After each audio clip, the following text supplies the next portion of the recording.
Hi there, welcome to Bellevue Park Greenhouse. It's the middle of winter and we're in full bloom here. Here we have some cymbidiums.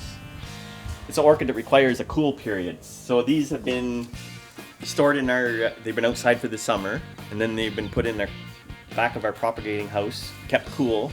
Needs about 3 months of 50-degree nighttime temperatures. This year they're so late, like they're about 3 months late because we had such a warm fall. They didn't accumulate their cool period that they require. So what should have been in November, we're getting this time of year.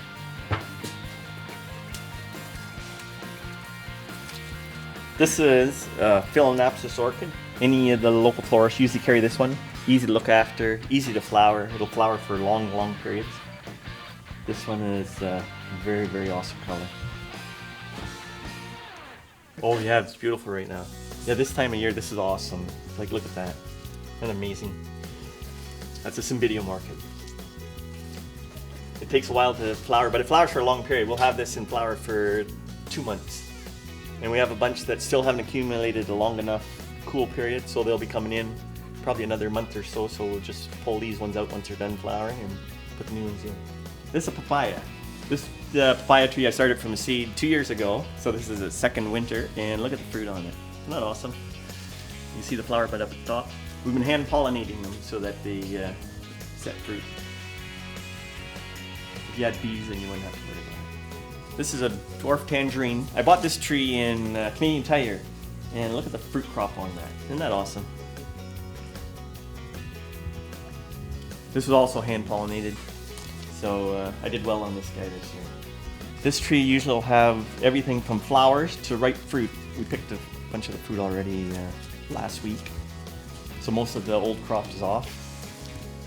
But it can another month or so, it'll start setting flowers.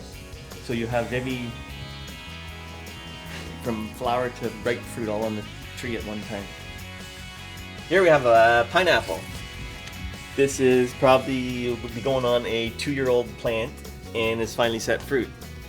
It takes approximately 17 months for it to go from a cutting to, which you take the top off the pineapple, from a cutting to a fruiting plant. This is one I started maybe 6 months ago. It was from a top off pineapple I bought at A&P. Okay, here we have an aloe vera plant. See, this is it's fairly old, but it's a good house plant. You look after, and it's actually useful. By snapping that off, stuff that you'd actually put on a cut. It helps in the healing, and it's a nice house plant. You can get quite large, so. And you take them by starting from a little pup from the bottom, break it off, root it, and it's fairly easy to propagate. I've eaten all the ripe ones, but here we have a stalk of bananas. It wasn't very good, wasn't very long stalk. I think it's kind of in the way here, but it's nice, interesting to see it fruit. We've already picked some off it, and they kind of just continually produce, so you'll have bananas off of this one tree for the next 3 weeks, 4 weeks. Isn't that awesome? I don't have to worry about people stealing these ones. There's a good stalk of bananas, look at that.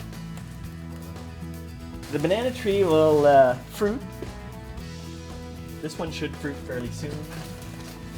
Gets about that type. It usually takes about a year for the stalk to grow. And as it's growing, there's little ones coming out at the bottom. This tree will produce its fruit, and then it dies, and then a new stalk comes up to replace it. And it takes about a year in this greenhouse to get a second crop.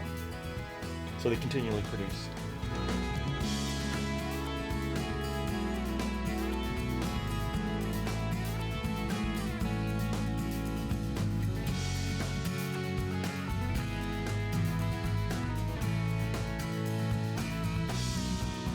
Here's kind of an unusual plant. This is a walking iris, they call it.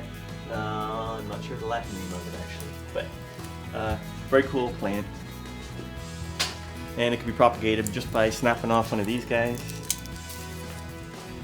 Plant that in the ground. It roots from the bottom, and you have a new plant.